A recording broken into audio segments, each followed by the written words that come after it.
This is the Hidden Killers Podcast with Tony Bruschi and continuing coverage of the case against Bryan Kohberger.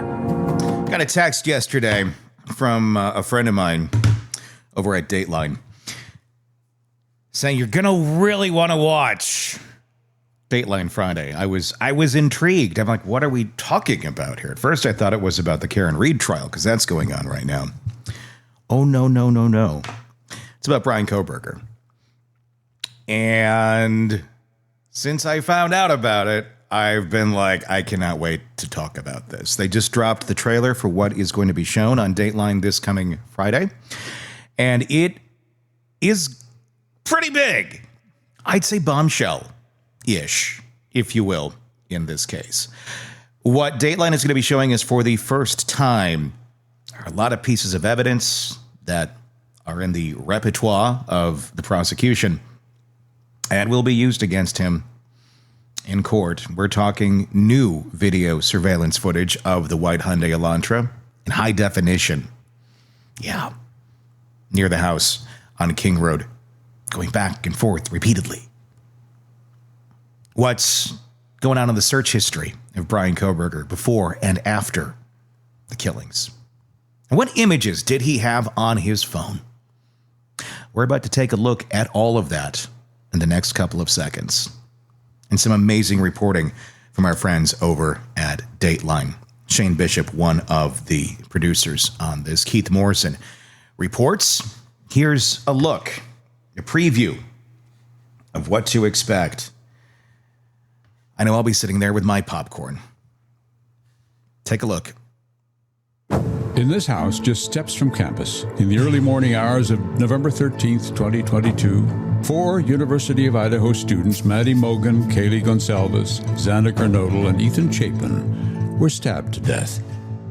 Their accused killer, Bryan Kohberger, faces trial this summer. He's pleaded not guilty. For the last 2.5 years, Dateline has been on the ground, reporting, gathering, and learning from people with direct knowledge of the case.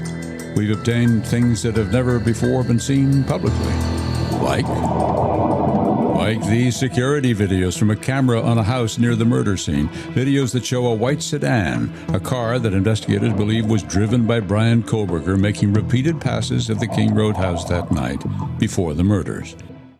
With evidence like this and our reporting, we have assembled a timeline for the weeks, months, and days before and after the murders. Starting with a pool party Kohberger attended in July, just after he moved to the area in pursuit of his PhD in criminology. An exclusive interview with a woman who exchanged numbers with Kohberger, then did not return his text. You know, the universe intervened and for whatever reason just distracted me from further engaging in that interaction. We'll also reveal records from Kohberger's cell phone that are in the possession of law enforcement and Google searches regarding the serial killer Ted Bundy. We have also seen these.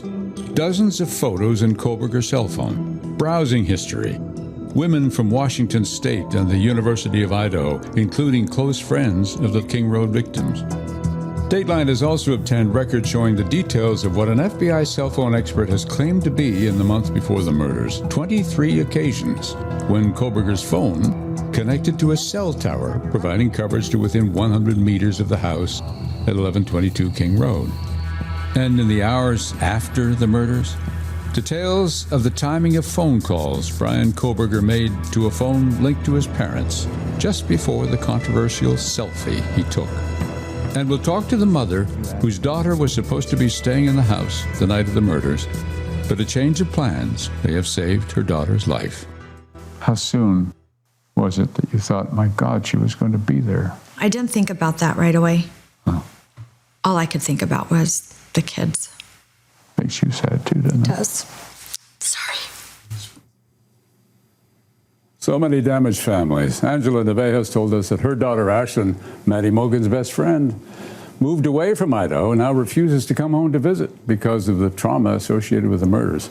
She's hoping some of that may change and Ashlyn will start to grieve after Bryan Kohberger's trial. Keith Morrison reporting, and that is what you're going to see on Dateline this coming Friday on NBC. Yeah, there's some big stuff in there. There's a lot to unpack in there. text messages, new video footage of the car in high definition, images on his phone, and insight from FBI experts on what this is all about. This is going to be a big one. And it's going to answer a lot of questions in a case that has had so much mystery surrounding it for almost 3 years now. We, of course, will be watching it. We'll be breaking it down next week as well here on the podcast. Be sure to check that out. I'm Tony Bruschi. We'll talk again real soon. Craving non-stop true crime updates? Press subscribe now and get the latest cases, analysis, and expert commentary delivered straight to your feed. Only from the Hidden Killers podcast and True Crime Today.